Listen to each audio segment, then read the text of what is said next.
During our engagement dinner, my father-in-law humiliated me by calling me a gold digger, and my fiancé just laughed at me, so I made them regret it forever. I'm a public school teacher, and I've always been proud of that. Not because the pay is great, it isn't, but because I genuinely believe in what I do. When I met him at a coffee shop near the university 2 years ago, he seemed to admire that about me. He was finishing his MBA, talking about wanting to make a difference in the world, and I thought we shared the same values. I should have known better when he suggested we meet his parents at Chez Laurent, the kind of restaurant where a single appetizer costs more than I spend on groceries in a week. I spent my entire weekend's tip money from my part-time waitressing job on a dress that would fit in. The black wrap dress wasn't designer, but it was elegant enough, I hoped. His parents arrived fashionably late, his father in a tailored suit that probably cost more than my monthly rent, his mother dripping in diamonds that caught the chandelier light. They greeted me with the kind of polite smiles that never reached the eyes, the ones I'd learned to recognize from parent-teacher conferences with entitled families. Dinner started pleasantly enough. His mother asked about my work, though I noticed how her smile tightened when I mentioned teaching at Roosevelt Elementary, one of the district's Title I schools. His father remained mostly silent, studying me like I was a specimen under a microscope. The conversation flowed around topics I could barely contribute to: their recent trip to the Hamptons, renovations on their vacation home in Aspen, mutual friends I'd never heard of. I tried to engage, sharing a story about my students' science fair, but I could see I was losing their attention. When the dessert course arrived, a $70 chocolate soufflé, his father finally spoke directly to me. "So, dear, tell me honestly, what exactly do you see in our son?" The question caught me off guard. I started to answer about his kindness, his intelligence, how he made me laugh, but his father cut me off with a wave of his hand. "Let me rephrase that. What do you really see in him? Because from where I'm sitting, this looks pretty convenient for you. A struggling teacher landing a wealthy husband? Some might call that lucky. Others might call it calculating." The word hung in the air like a slap. Calculating. The implication was crystal clear, but I couldn't quite believe he'd said it so directly. My face burned with humiliation as other diners began to glance our way. "Dad?" my fiancé said, but his voice was weak, uncertain. "Oh, come now. Son, let's call a spade a spade. She's pretty enough, I'll give her that. But what else does she bring to the table? A teacher's salary? Student loans? A family that can't even afford to contribute to the wedding?"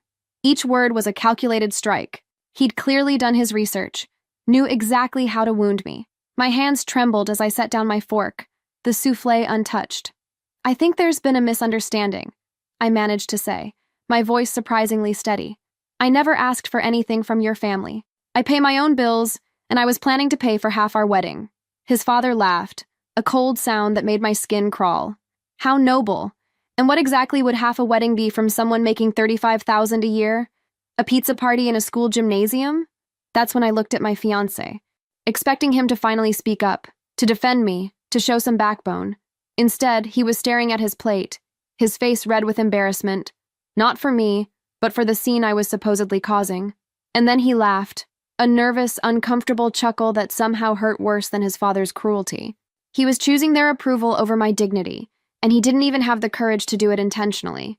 I reached for my engagement ring with steady hands. The 2-carat diamond that had once symbolized our future together now felt like a shackle. I slipped it off my finger and placed it gently next to the untouched soufflé. "Thank you for dinner," I said, standing gracefully, "and thank you for showing me exactly who you all are." I walked out of that restaurant with my head high, leaving behind not just the ring, but the illusion that I'd found someone worthy of sharing my life with. The next morning, I woke up feeling strangely light, like I'd been holding my breath for months and could finally exhale. I was still in yesterday's black dress, having collapsed on my couch the moment I got home. My small apartment felt different somehow, not smaller or shabbier, but more mine. I was making coffee when the knocking started, loud, insistent, desperate. I knew it was him before I looked through the peephole. He stood there with an enormous bouquet of white roses and that kicked puppy expression he wore whenever he'd disappointed someone. "Please," he said when I opened the door. "Can we talk?" I let him in, mostly because I didn't want my neighbors witnessing whatever this was about to become. He thrust the flowers at me like they were some kind of peace offering, and I noticed his hands were shaking. "These are beautiful," I said, setting them on my kitchen counter without looking for a vase, "but they don't change anything." My father was completely out of line, he began, pacing around my tiny living room like a caged animal.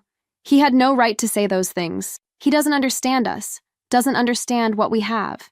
I watched him pace, noting how he couldn't meet my eyes. What do we have exactly? Love, he said, finally looking at me. We love each other. That's what matters, right? Not what my father thinks, not what anyone thinks. If that's true, then where were you last night? Where was that love when your father was humiliating me? His face crumpled. I was shocked. I didn't know what to say. I've never seen him act like that before. Haven't you? I asked quietly. Because I have. I've seen the way he looks at me, the way he dismisses anything I say. I've seen how you defer to him on everything, where we go to dinner, what we talk about, even what we watch on TV when they visit. That's not true, isn't it? When was the last time you disagreed with your father about anything? When was the last time you chose what you wanted over what would make him proud? He stopped pacing, and for a moment, I thought I might have gotten through to him. But then he pulled out the ring box, and my heart sank. Look, I talked to him this morning. He feels terrible. He wants to take us both to dinner next week to apologize. He'll pay for the whole wedding. Anything you want. We can have it at the country club. Invite all your friends from school. The country club. Where his family were members and mine would be guests. Where every detail would be chosen to impress his father's friends rather than celebrate our love. You still don't get it, I said, sinking onto my couch. This isn't about money or wedding venues. It's about respect. It's about you standing up for the person you supposedly want to spend your life with. I do want that, he said, sitting beside me and trying to take my hand. You're the best thing that's ever happened to me. Please just put the ring back on. We'll figure this out. Will we? Or will you just find new ways to smooth things over, to make everyone comfortable except me? He was quiet for a long moment, and I could see him struggling with something. Finally, he spoke, his voice small and defeated. He controls everything. The trust fund, my job at his company, even this apartment. It's all his. If I defy him completely, I lose everything I've worked for. And there it was. The truth I'd been trying not to see for 2 years. He wasn't choosing between me and his father. He was choosing between me and his comfortable life. And I already knew which one mattered more. I understand, I said softly. I do. But I can't marry someone who sees our relationship as something to be managed rather than defended. He tried to argue, tried to explain, tried to make me understand the pressure he was under. But I'd heard enough. When he finally left, he took the ring with him, and I felt that strange lightness again. The calls started 3 days later. My phone would ring at all hours, during my lunch break, while I was grading papers, even at 6 a.m. Each time his name would flash on the screen, and each time I'd let it go to voicemail. The messages grew increasingly desperate. First, they were apologies mixed with pleas for me to reconsider. Then came promises about standing up to his father, about choosing me over family expectations. By the 4th day, there was anger creeping into his voice, frustration that I wasn't being reasonable about the situation. But it was the message from his mother that really caught my attention. Her voice was syrup-sweet, the kind of tone she probably used with difficult board members at her charity functions. Sweetheart, I hope you're not letting pride get in the way of your future. My husband can be traditional in his thinking, but he means well. You're a smart girl. Surely you can see that some battles aren't worth fighting. We all have to make compromises in relationships. Call me compromises. As if accepting humiliation was just part of being a mature adult. I was still processing that when my principal called me into her office Friday afternoon. Mrs. Davidson was in her 60s, a former teacher herself who'd fought her way up through the ranks when women administrators were still a rarity. She had a reputation for being fair, but tough, and I respected her immensely. Sit down, she said, closing the door behind me. I got an interesting phone call this morning. My stomach dropped. Oh? A gentleman claiming to be concerned about your emotional stability. He suggested that you'd been under significant stress lately and might not be fit to be around children. The blood drained from my face. What did you tell him? I told him that any concerns about my teacher's performance would need to be submitted in writing, through official channels with specific examples of problematic behavior. Funny thing is, he couldn't provide any. Mrs. Davidson leaned back in her chair, studying my face. Want to tell me what this is really about? I found myself telling her everything. The dinner, the humiliation, the breakup, and now this apparent attempt to sabotage my career. She listened without interrupting, her expression growing darker with each detail. That's harassment, she said when I finished. And it's incredibly stupid harassment at that. I've been watching you teach for 3 years. Your students adore you, Your test scores are excellent, and you've never had a single behavioral incident. If anything, you're one of our most stable teachers." Relief flooded through me, followed quickly by anger. It was one thing to attack me personally, but to go after my livelihood, my ability to support myself, that was a new low. "What should I do?" I asked. "Nothing for now. But if he calls again, I'll be forwarding his information to our legal department. We don't take kindly to outside interference with our staff." Walking home that afternoon, I felt a strange mixture of vindication and sadness. His father's attempt to punish me had backfired, but it had also confirmed something I'd been trying not to acknowledge. This family would never accept me. And worse, they'd actively work to destroy me if I didn't fall in line. That evening, I finally listened to the voicemails from my ex-fiancé. In the most recent one, his voice was strained, exhausted. "I don't know what else to do. My father says you're being dramatic, that this whole thing is blown out of proportion. Maybe if you just apologized for walking out, we could move past this. Call me back, please." Apologized. For having enough self-respect to leave when I was being insulted. For refusing to accept unacceptable behavior. I deleted all the messages without returning the call. Some bridges, once burned, should stay that way. My roommate found me that weekend sitting on our living room floor, surrounded by bridal magazines I'd been collecting for months. I was methodically tearing out pages, venue photos, dress designs, flower arrangements, and dropping them into a large trash bag. "Therapeutic destruction?" she asked, settling down beside me with 2 cups of coffee. "Something like that," I said, ripping out a particularly lavish spread of wedding cakes. "I can't believe I wasted so much money on these stupid magazines." She picked up one of the torn pages, a photo of a bride in an elaborate ball gown. "You know what we should do? Burn them." I looked up at her, surprised. "What? Seriously? My grandmother used to say that fire cleanses everything. We could have a little ceremony, say goodbye to this version of your future, and make space for whatever comes next." An hour later, we were on our apartment building's roof, feeding magazine pages to the flames in our portable fire pit. It was oddly satisfying, watching those perfect wedding images curl and blacken, releasing me from dreams that had never really been mine anyway. "Can I ask you something?" she said as we watched the last of the magazines burn. "Did you ever actually want that wedding? All those country club receptions and fancy flowers?" I considered the question seriously. I thought I did, but looking back, I think I just wanted to want it. It seemed like what I was supposed to dream about. And what do you actually want? I don't know yet. Maybe that's the problem. I've been so focused on fitting into someone else's vision of my life that I forgot to figure out my own. The conversation reminded me of something I'd been avoiding, calling my sister. She lived 3 states away, had met my ex-fiancé exactly twice, but had an uncanny ability to see through people's facades. "Finally," she said when she answered the phone. "I was wondering when you'd call to tell me you dumped that spineless mama's boy. How did you—" "Instagram. You haven't posted a single photo with him in 2 weeks, and you usually post them together every few days. Plus, you sound different. Lighter." I told her about the dinner, about his father's cruelty, and his failure to defend me. She listened quietly, making small noises of disgust at the appropriate moments. "I have to be honest," she said when I finished. "I never liked him. I kept waiting for you to see what I saw." "Which was what?" "A man who'd never learned to stand up to his father. Do you remember that first Christmas when you brought him home? Dad made some joke about his fancy car, and instead of laughing it off, he launched into this whole explanation about how it was a graduation gift, how he'd worked hard to earn it, like he needed our approval to justify having nice things." I did remember that. At the time, I'd thought it was sweet that he cared about my family's opinion. And then there was the way he always deferred to you about everything. What restaurant, what movie, what to do on weekends. I thought it was considerate at first, but then I realized he wasn't being considerate. He was avoiding making decisions that might displease someone. "Why didn't you say anything? Would you have listened?" She was right. I probably would have defended him, explained away the behavior, made excuses. "The thing is," my sister continued, "you don't need someone who agrees with everything you say. You need someone who has your back when it matters, who'll stand with you even when it's uncomfortable. Especially when it's uncomfortable."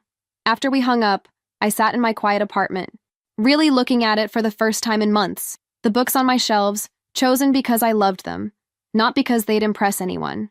The photos on my walls, memories of trips I'd taken and friends I'd made.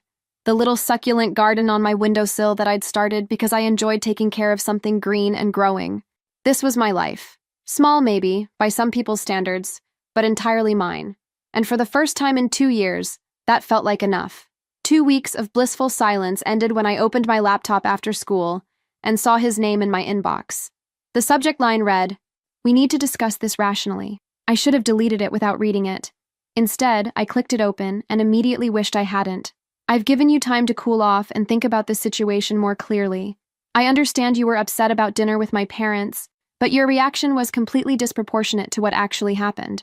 My father was simply being protective of his family, which is natural for any parent in his position. Your dramatic exit embarrassed everyone involved and created unnecessary conflict. I've been trying to smooth things over with my family while also giving you space to calm down, but I'm starting to think you're enjoying the attention this whole situation has created. I've spoken with several people about this, and they all agree that you're being unreasonable. Relationships require compromise, and sometimes that means accepting that not everyone will express themselves the way you'd prefer. My father comes from a different generation, with different communication styles. I think we should take a break until you're ready to be more mature about this situation. I'm willing to work through this, but only if you can approach it like an adult instead of throwing tantrums when things don't go exactly your way. My parents have offered to pay for couples counseling if you think that would help you process your feelings more constructively. They genuinely want to move forward and build a relationship with you, but that requires effort from both sides. Let me know when you're ready to have a rational conversation about our future." I read it 3 times, my disbelief growing with each pass. He'd managed to rewrite history completely, casting himself as the patient, reasonable partner dealing with my emotional instability. His father's deliberate cruelty had become a different communication style. My self-respect had become a tantrum. But it was the phrase, "I've spoken with several people about this," that really got to me. He'd been discussing our private situation with others, probably seeking validation for his version of events. I wondered if he'd mentioned his father's attempt to sabotage my career, or if that detail had been conveniently omitted from his narrative. The most infuriating part was his assumption that I'd eventually come crawling back, properly chastened and ready to apologize for the crime of having boundaries. The email read like a parent scolding a difficult child, not a man addressing someone he claimed to love. I started typing a response several times. First, a point-by-point rebuttal of his revisionist history. Then, a detailed explanation of why his father's behavior was unacceptable, and his failure to defend me was relationship ending. Finally, I considered a simple, "go to hell," and calling it done. In the end, I closed the laptop without responding at all. My roommate found me in the kitchen an hour later, aggressively chopping vegetables for dinner with more force than necessary. "Bad day?" she asked, noting the pile of perfectly minced onions. "Email from he who shall not be named. Apparently I'm dramatic and immature, and I should be grateful his father was just being protective." "Oh, honey," she said, taking the knife away from me before I injured myself. "Please tell me you're not actually considering responding to that garbage." "I'm not. But I want to. I want to explain exactly why he's wrong, why his father's behavior was unacceptable, why his entire family operates like some kind of toxic monarchy where everyone has to bow down to the patriarch. But you won't, because you're smarter than that." She was right. Engaging with his email would only give him what he wanted: my attention, my emotional energy, and evidence that I was still invested enough in his opinion to argue with him. "Besides," she continued, pulling out ingredients for pasta, "people like that don't argue in good faith. You could write the most eloquent, rational response in the world, and he'd just find new ways to dismiss it. The only way to win that game is not to play." That night, I deleted the email without saving it. If he was waiting for a response, he'd be waiting indefinitely. Some conversations aren't worth having, especially with people who've already decided you're wrong before you've even spoken. I almost didn't recognize her voice when she called. His mother had never contacted me directly before. All previous interactions had been filtered through her son, carefully orchestrated family gatherings where conversation stayed safely in shallow waters. "I was wondering if you might have time for coffee," she said, her usual commanding tone replaced by something softer, more uncertain. "There's something I'd like to discuss with you." Every instinct told me to decline. This had to be another manipulation, another attempt to bring me back into the fold on their terms. But curiosity won out, and I found myself agreeing to meet her at a small cafe downtown, far from their usual haunts. She was already there when I arrived, sitting in a corner booth with her hands wrapped around a simple white mug. No designer handbag on the table, no ostentatious jewelry. She looked almost ordinary, like any other middle-aged woman grabbing coffee on a Saturday afternoon. "Thank you for coming," she said as I slid into the seat across from her. I wasn't sure you would. Neither was I admitted, ordering a latte from the waitress. What did you want to discuss? She was quiet for a long moment, staring into her coffee as if it held answers to questions she hadn't learned how to ask yet. I owe you an apology, she said finally. For that dinner, for my husband's behavior, and for my own silence while it happened. I hadn't expected that. Okay. I've been thinking about it for weeks, replaying that evening in my mind. The look on your face when he called you calculating, I'll never forget it. It reminded me of something I'd buried for a very long time. She looked up at me then, and I was startled to see genuine pain in her eyes. 32 years ago, I was you. Different circumstances, but the same essential situation. I was a nurse from a middle-class family, engaged to a man whose father thought I was beneath their social status. What happened? I stayed.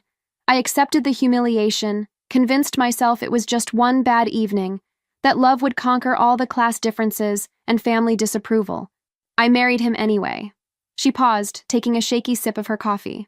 My father-in-law made my life hell for the first 5 years of my marriage. Nothing I did was good enough. Not my cooking, not my hosting, not my contributions to family conversations. He criticized everything from my accent to my table manners to my choice of friends. And your husband? Did he defend you? Her laugh was bitter. He did what my son did to you. He smoothed things over, made excuses, asked me to be more understanding. He said his father was just set in his ways, that it would get better with time. Did it? Eventually, yes, but not because his father changed, because I did. I learned to dress the way they wanted, speak the way they wanted, think the way they wanted. I gave up nursing because it wasn't prestigious enough. I gave up my friends because they weren't the right sort. I gave up pieces of myself until there was almost nothing left of the woman my husband had fallen in love with. I felt a chill run down my spine. This was the future I'd escaped, the life I would have lived if I'd stayed and tried to make it work. When I saw you stand up and leave that restaurant, I felt something I hadn't experienced in decades. Envy. Pure, devastating envy for your courage to walk away from something that was destroying you. She reached across the table and briefly touched my hand. My son is a good man, but he's weak in the same way his father was weak. He'll choose the path of least resistance every time, even if it means sacrificing the people he claims to love. And my husband? He's gotten worse over the years, more controlling, more convinced that his way is the only acceptable way. Why are you telling me this? Because I want you to know that leaving was the right choice, and because I hope that seeing you do it might give me the courage to remember who I used to be, before I let them reshape me into their idea of the perfect wife.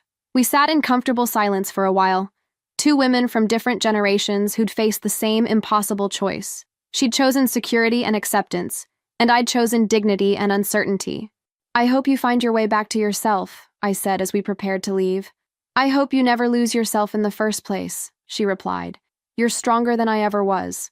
Walking home, I felt an unexpected sadness for the woman she'd been, and the woman she might have remained if she'd made different choices. But I also felt a deep gratitude for her honesty, for showing me exactly what my future would have looked like if I'd stayed and tried to fit into their world. A month later, I was knee-deep in packing boxes, when I heard the familiar knock on my door. I'd found a small house with a garden across town. Nothing fancy, but it was mine, and it felt like a fresh start. I wasn't expecting anyone, especially not him. He looked different when I opened the door, thinner, with dark circles under his eyes and a nervous energy I hadn't seen before. In his hand was a crumpled piece of paper that he clutched like a lifeline. Can I come in? Please. I have something to show you. Against my better judgment, I let him inside. He looked around at the half-packed boxes, the apartment that was slowly being stripped of my presence. You're really leaving, he said, and there was genuine surprise in his voice, as if he'd expected me to stay frozen in place until he decided to come back. I found a house, I said simply. Small, but it has a garden. I've always wanted to grow my own tomatoes. He smiled at that, a genuine smile I remembered from our early days together. You mentioned that on our third date. You said you wanted to can your own pasta sauce someday. The fact that he remembered surprised me. What did you want to show me? He handed me the crumpled paper with shaking hands. It was a letter, written in his father's distinctive handwriting, though the tone was unlike anything I'd ever seen from him. You ungrateful little shit. After everything I've done for you, this is how you repay me? Walking away from the family business to chase some foolish notion of independence? And for what? For that gold-digging teacher who couldn't even pretend to be grateful for our generosity? I've spent 30 years building this company, building our reputation, and you're willing to throw it all away for someone who will never be good enough for our family. If you think I'll welcome you back when this juvenile rebellion runs its course, you're mistaken. I looked up at him, shocked. He wrote this? 2 days ago, when I told him I'd accepted a position with Morrison Tech downtown. It's a startup. Nothing glamorous, but it's mine. My decisions, my work, my successes and failures. You left the family business? He nodded, running his hands through his hair. It took me weeks to work up the courage. I kept thinking about what you said, about never choosing what I wanted over what would make him proud. You were right. I've spent my whole life seeking his approval, and it was killing me. It was killing us. I felt something shift inside me. Not hope exactly, but recognition. This was the man I'd thought I was marrying, before his family's dynamics had obscured him. I've been seeing a therapist, he continued, trying to understand why I let him control so much of my life, why I couldn't stand up for you when it mattered. She says I have something called enmeshment issues with my family. That's a start, I said carefully. But therapy doesn't erase what happened. It doesn't change the fact that when I needed you most, you weren't there. I know, and I know I probably don't deserve another chance, but I'm asking for one anyway. Not to go back to how things were, I don't want that either. But maybe we could try again, as the people we actually are, instead of the people they expected us to be. I looked at him standing in my half-empty living room, holding evidence of his father's fury, having finally chosen his own path despite the cost. A part of me was proud of him, genuinely proud of the courage it must have taken to walk away from everything he'd known. I don't know, I said honestly. I'm not the same person who left that restaurant a month ago. I've learned things about myself, about what I want and don't want in a relationship. I can't go back to being the accommodating girlfriend who smooths over family conflicts. I'm not asking you to. I'm asking if you'd be willing to explore who we might be if we started over, with honesty this time instead of trying to fit into anyone else's expectations. I sat down on my couch, the letter still in my hands. I need time, and I need to know that this isn't just rebellion against your father that will fade when the novelty wears off. I understand. Take all the time you need. I'll be at my new job, figuring out who I am when no one's telling me who to be. And maybe, if you decide you're willing to try again, we can figure out who we are together. After he left, I sat surrounded by boxes, holding his father's cruel letter. For the first time since that awful dinner, I felt a flicker of something I hadn't dared to feel. The possibility that the man I'd fallen in love with might still exist underneath all those years of family conditioning. The small velvet box appeared on my new doorstep 3 days after I'd moved into the house.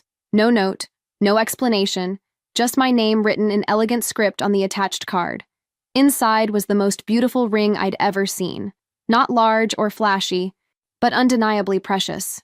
A deep blue sapphire surrounded by tiny diamonds, set in white gold that had the patina of age.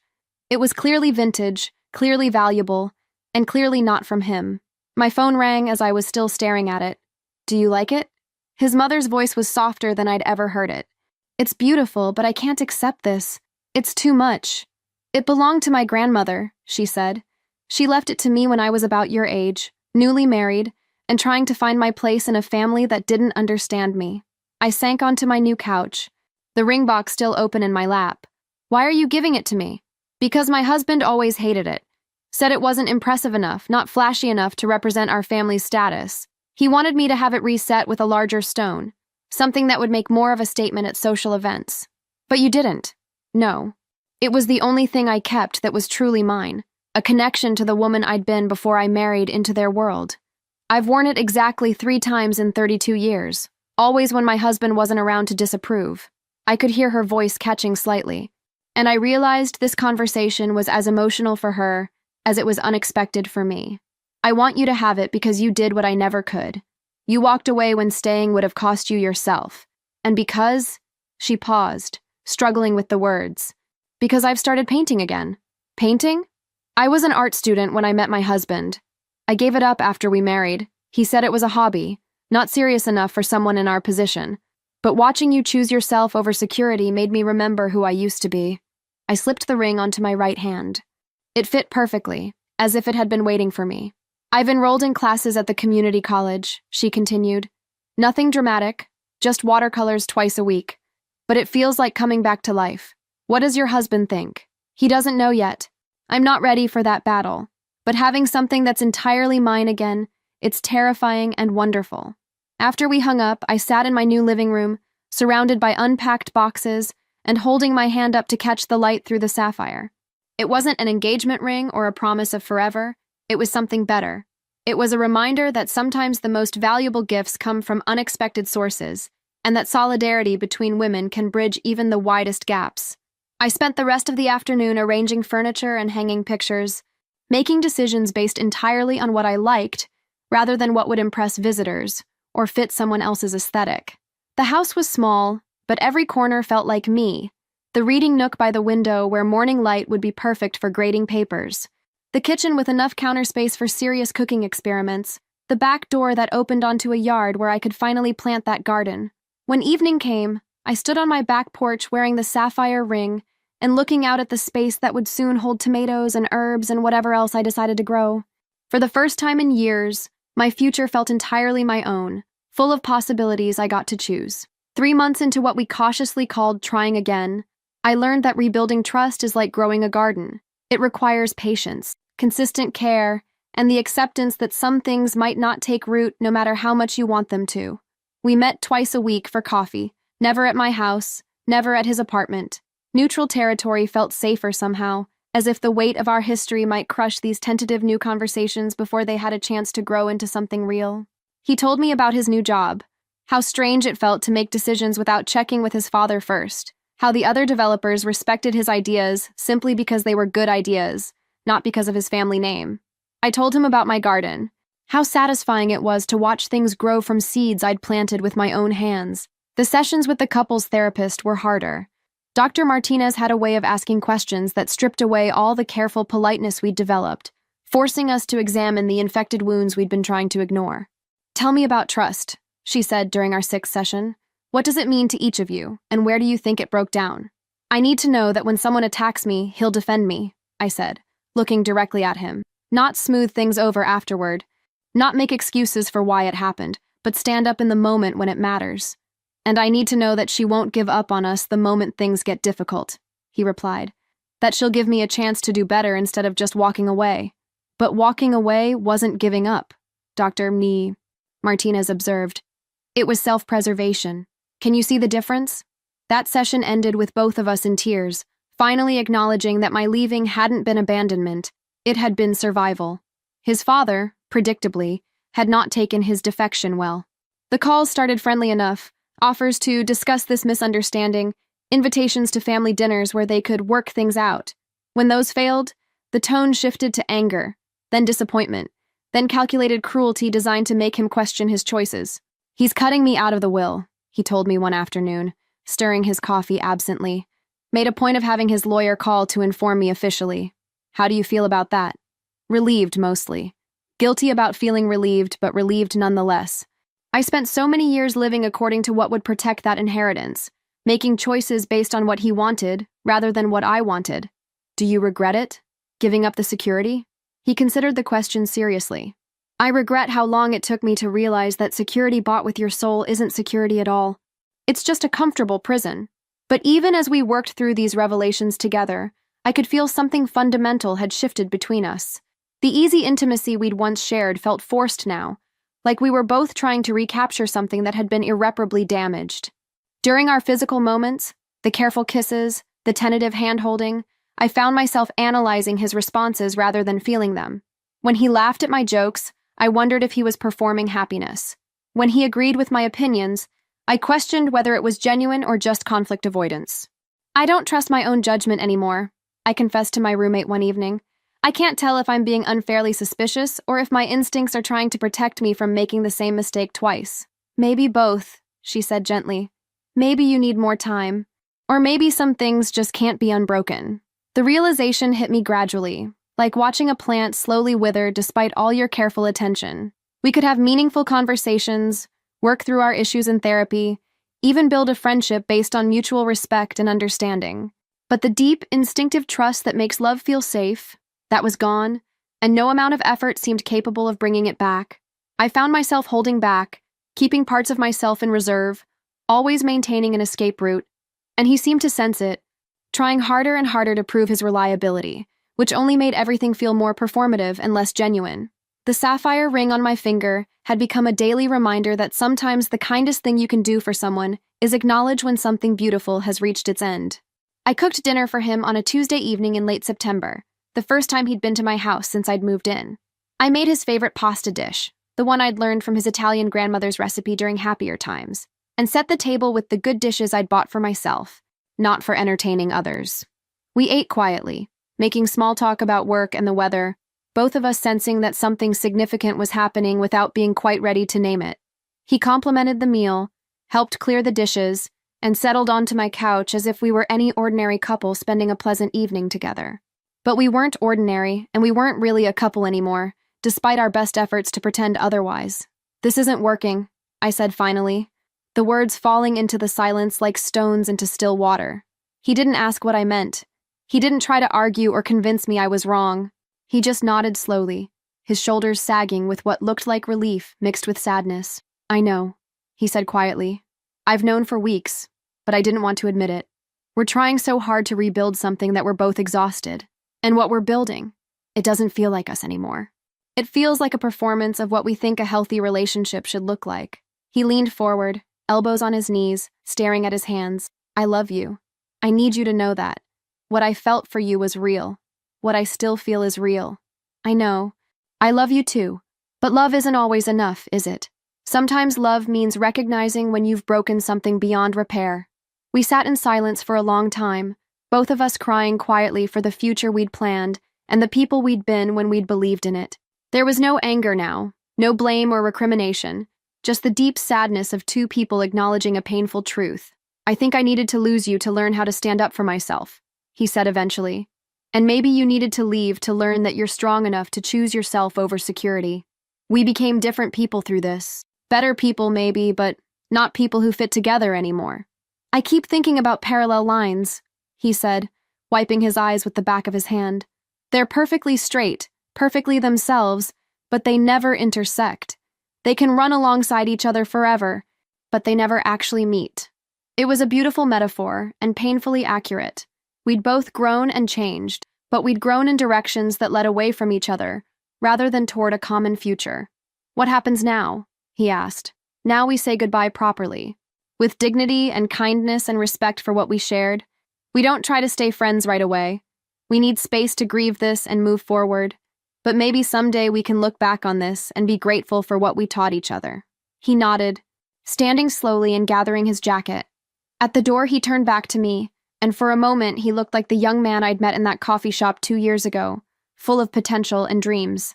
"Thank you," he said, "for leaving when you did, for giving me a chance to try again, and for being brave enough to end this when we both knew it was over. Thank you for learning to stand up to your father. That took real courage." We hugged goodbye, a real hug that acknowledged both what we'd lost and what we'd gained. After he left, I sat in my living room surrounded by the life I'd built for myself, the books, the plants, the furniture I'd chosen because I loved it, not because it impressed anyone. The sadness was real and deep, but underneath it was something else: peace. The peace that comes from making the hard choice with grace, from ending something with honesty, instead of letting it limp along until it died of neglect. I touched the sapphire ring on my finger and thought about his mother, about the courage it takes to start over at any age. Tomorrow I would wake up in my own house, make decisions based on my own values, and continue building a life that belonged entirely to me. 6 months later, I was hanging Christmas lights on my front porch when I realized I'd stopped thinking about him every day.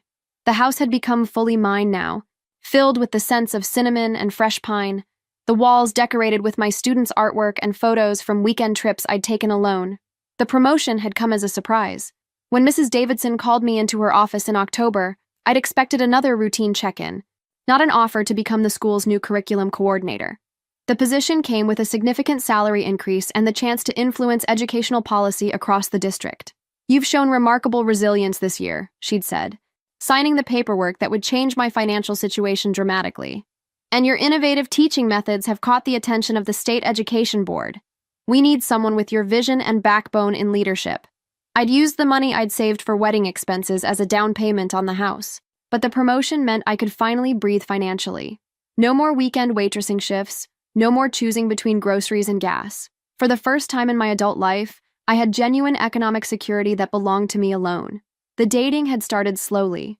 Coffee dates with the librarian from the downtown branch, dinner with my neighbor's brother who was visiting from Portland.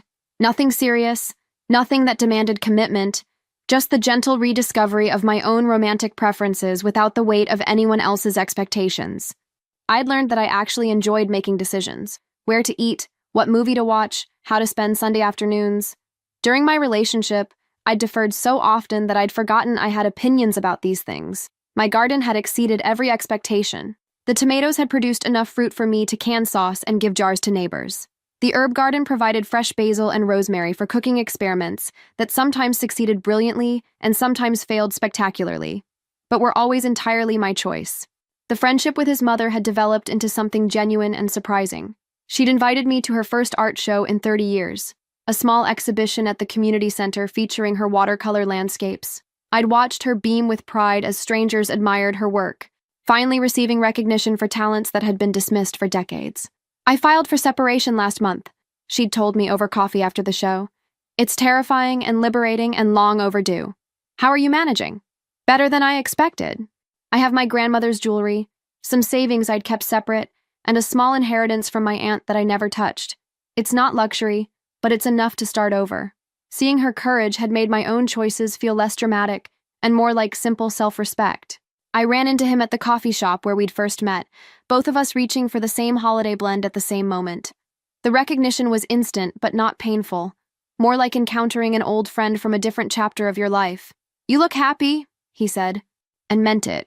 "You look different," I replied, noting the confident way he carried himself, the genuine smile that reached his eyes. We talked for 20 minutes about safe subjects: work, the unusually mild winter, his mother's art show. He'd been promoted at the startup, was dating someone new, had bought a small condo downtown. His father had eventually stopped calling, accepting the permanence of their estrangement with typical stubborn pride. "I'm glad we tried again," he said as we prepared to leave. "Even though it didn't work out, it helped me understand the difference between loving someone and being compatible with them. And now you know you can choose yourself even when it's difficult. Thanks to you." Walking home, I felt a warm satisfaction that had nothing to do with vindication or being proven right. We'd both grown into people who could handle adult conversations about complex emotions without drama or blame. We'd learned to respect what we'd shared without trying to recreate it. That evening, I sat in my living room with a cup of tea and the latest novel from my book club. My cat curled in my lap, Christmas music playing softly in the background. The sapphire ring caught the light from my reading lamp, no longer a symbol of anything except my own journey toward becoming someone who valued herself appropriately. This was what contentment felt like. Not the breathless excitement of new romance or the validation of someone else's approval, but the steady satisfaction of a life built on choices that honored who I actually was. Spring arrived early that year, and I spent my Saturday morning in the garden, planting tomato seedlings I'd started from seeds on my kitchen windowsill. The sapphire ring caught the morning light as I worked, no longer a gift from someone else's mother, but simply a beautiful piece of jewelry that I wore because I loved it. A year and a half had passed since that awful dinner, and I could finally think about it without the sharp sting of humiliation. It had become simply a story about the night I learned who I was and what I would and wouldn't accept. The headlines in the local business section had surprised me 6 months ago. His father's company facing federal investigation for tax evasion and fraudulent practices. The man who'd called me a gold digger was apparently the one who'd been stealing from investors, employees, and the government. His son had dodged a bullet by leaving when he did, though I doubted he'd seen it that way at the time. His mother had finalized her divorce and moved into a small apartment near the art district downtown. Her paintings were selling well enough to support her modest lifestyle, and she'd started teaching watercolor classes to other women starting over later in life. She'd found her tribe, her purpose, and her voice. My ex-fiancé was engaged again, to a woman he'd met at his startup who came from a background similar to his own. The announcement in the society pages showed them both smiling genuinely, and I felt nothing but happiness for them. They looked like they fit together in a way he and I never had, even at our best. I was dating someone new myself, a fellow teacher who coached soccer and made me laugh until my sides hurt. He'd never met his father's approval because his father had died when he was 12, and he'd learned early that the only person's opinion that mattered in his life choices was his own. We were taking things slowly, building friendship first, but there was an ease between us that felt healthy and sustainable. Sitting back on my heels, Surrounded by the neat rows of vegetables I'd planted, I thought about fairy tales and happy endings. As a child, I'd believed that finding the right prince was the only path to happiness, that love conquered all obstacles if you just tried hard enough. But real life had taught me something more valuable. Sometimes the most loving thing you can do is walk away. Sometimes the happy ending is learning to rescue yourself. Sometimes the greatest romance is the one you build with your own life, creating something beautiful and meaningful that belongs entirely to you.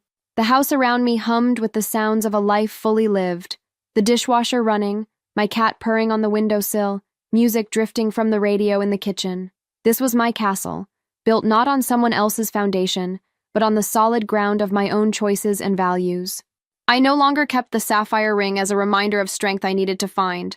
I wore it because I'd become that strength. The shy teacher who'd been intimidated by wealthy in-laws had evolved into a woman who knew her worth and refused to settle for less than she deserved. That evening, I called my sister to tell her about the garden, about the promotion I'd received to assistant principal, about the vacation I was planning to Ireland this summer. She listened with the satisfaction of someone who'd always known I was stronger than I gave myself credit for. "Remember when you called me that night after the dinner?" she said. "You were so upset, convinced you'd made a mistake by walking away." "I remember. I knew then that you'd be fine. Not because walking away was easy, but because you finally chose yourself over comfort. That's when I knew you'd figured out the secret." "What secret?" "That you don't need anyone's permission to live your own life." After we hung up, I sat on my back porch, watching the sunset paint the sky in shades of orange and pink. Tomorrow was Sunday, and I'd planned a lazy morning with coffee and the newspaper, maybe some baking if the mood struck me, definitely some time in the garden checking on the progress of the seeds I'd planted. These were small pleasures, ordinary moments that might seem unremarkable to someone looking for dramatic transformation. But they represented something revolutionary to me, the radical act of building a life based on what brought me joy, rather than what impressed others. The fairy tale I'd written for myself didn't end with a wedding or a rescue or someone else completing me. It ended with the recognition that I'd been complete all along, just waiting for the courage to stop trying to fit into someone else's story and start writing my own. And they all lived authentically ever after.